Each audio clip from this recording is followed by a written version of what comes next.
Trolls in Trolhattan, this is the story of one of the greatest car companies in the world. From birth to success, and then to its death and troubled resurrection.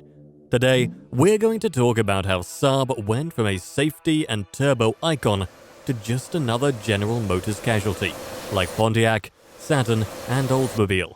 Today, we will check out the rise and fall of Saab. Number 7. The beginning.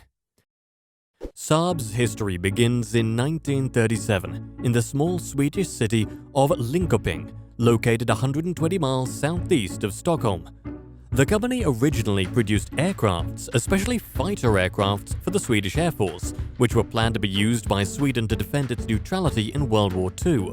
After the war ended, demand for military aircrafts dropped and the company decided to diversify its business, and so the Saab Automobile division was created. Work on the first Saab Automobile was started in 1945 under the X9248 codename.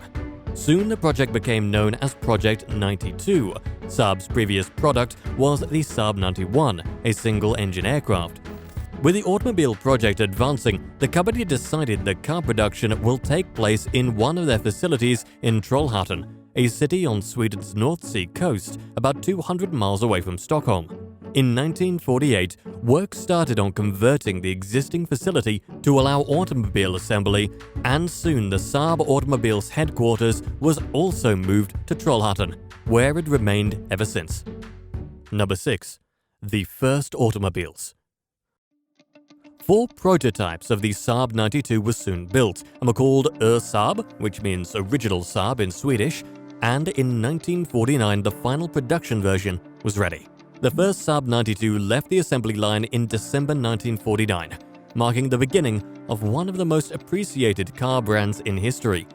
The Saab 92 wasn't the most powerful car on the planet, with just 25 horsepower produced by the water-cooled 2-cylinder engine, but it had one of the most aerodynamic designs on the market, which made it quite popular, and 20,000 units were sold until 1955. That year, the Saab 92 would go through a major redesign and rebadged as the Saab 93. The engine had one extra cylinder, and it was the first Saab to come with the trapezoidal front grille that will become specific to the Swedish brand. The estate version of the 93, called Saab 95, was launched in 1959. The next model on the line was the Saab 96, which would prove to be extremely popular and was also the first Saab to be exported in high numbers. During its production run, more than 550,000 units were built. However, the most important model of the 1960s was the Saab 99, which was launched in 1968 and was the first entirely new model since the 92 has been introduced. Unlike its predecessors, it had nothing in common with the 92 and featured several important safety innovations, which will make Saab a highly regarded brand. Number 5. Scania era. In 1969, Saab merged with Swedish truck and bus manufacturer Scania Vabis to form a new company called Saab Scania AB. One of the most important advantages for Saab was that it no longer had to buy engines for its cars. They were using engines produced by British company Triumph and could now build their own engines using Scania's production facilities. The Saab 99 lineup was expanded in 1973 with the introduction of what would later become one of Saab's signature body versions, the Combi Coupe. 3 years later, the company built the 1 millionth Saab in history. The next model was the Saab 600, which was the first product of the new partnership between Saab and Fiat that was signed in 1978. The 600 is basically a rebadged Lancia Delta, and the two companies also started working on a jointly developed platform, the Type 4 chassis, that were used for 4 models: the Saab 9000, Fiat Chroma, Alfa Romeo 164, and Lancia Thema. The same year, Saab released the Saab 900, which was replacing the aging Saab 99 and which later became one of Saab's most popular cars, appreciated by car enthusiasts even today. Number 4. General Motors era. In 1989, the Saab Automobile division was separated from the group and control was taken by General Motors and Investor AB, each with a 50% stake. Investor AB is a Swedish investment company owned by one of the most important families in Sweden, the Wallenberg family. However, in the following decade, GM acquired the remaining shares as part of its $600 million investment deal. The Saab 900 was released in 1994, built on a platform shared with the Opel Vectra, proving to be a popular model and one of the main reasons Saab reported profit for the first time in 7 years. 3 years later, on the company's 50-year anniversary, Saab launched the 9000's replacement, the Saab 95.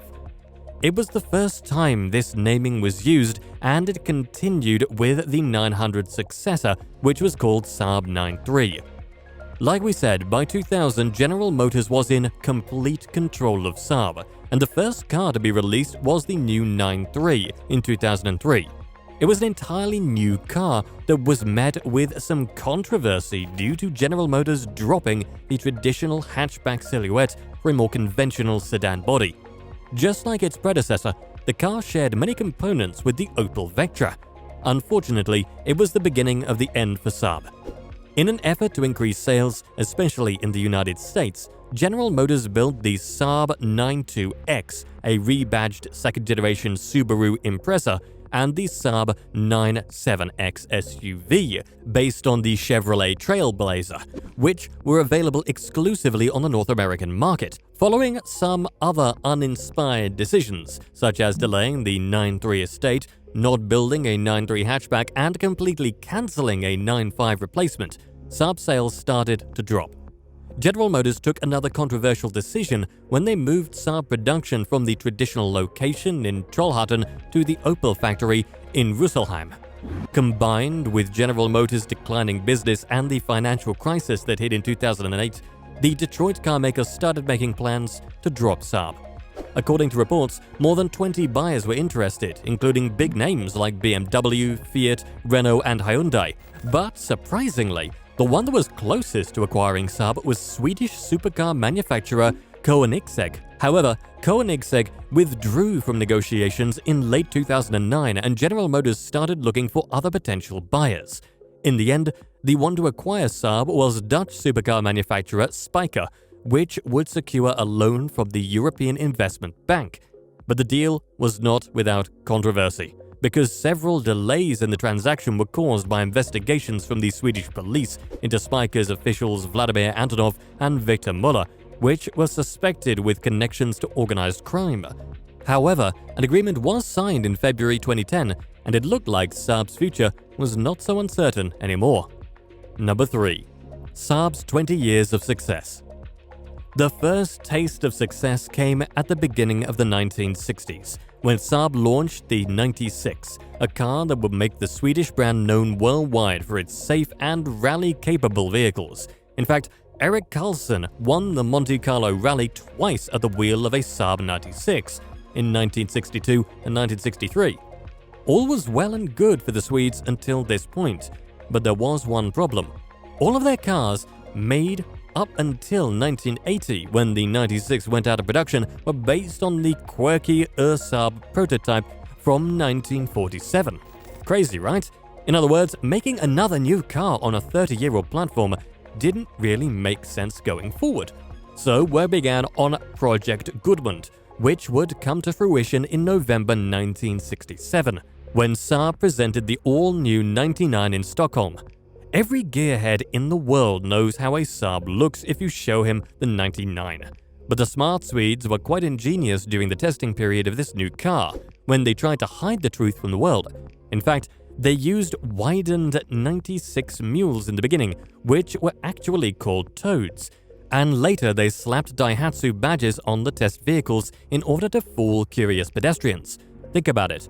Now almost all car makers use this trick of hiding a new car under the skin of an existing one, but Saab did this 50 years ago. Number 2. Saab's fall from fame. With the introduction of the all-new Saab 9000 in 1984, the same year as the facelifted 90, began the downfall of the famous Swedish carmaker. You see, the Swedes partnered with Fiat for whatever reason to make a big car that would be a good fit for the American market.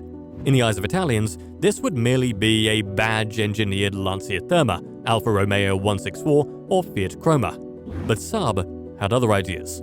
When engineers from both camps got back the results from the crash tests, the people from Lancia said they were perfect. The Saab people described them as being not good at all. So the 9000 got bigger wheels, thicker steel for the bodywork, and a completely different rear axle, among other things. In the end, just 7 parts are interchangeable between the Saab 9000 and the Lancia Thema. Of course, all these changes meant Saab was hemorrhaging money, but the Swedes thought that the safety of their customers was above all else. So they sold every single 9000 at a loss for the company. Not a very good thing to do if you want to, make money and survive. Saab made a similar move a couple of years later, after it was bought by General Motors and Investor AB, each owning 50% of the Swedish company after the Saab SCANIA group was restructured into separate entities. Number 1. Never meant to be a luxury brand.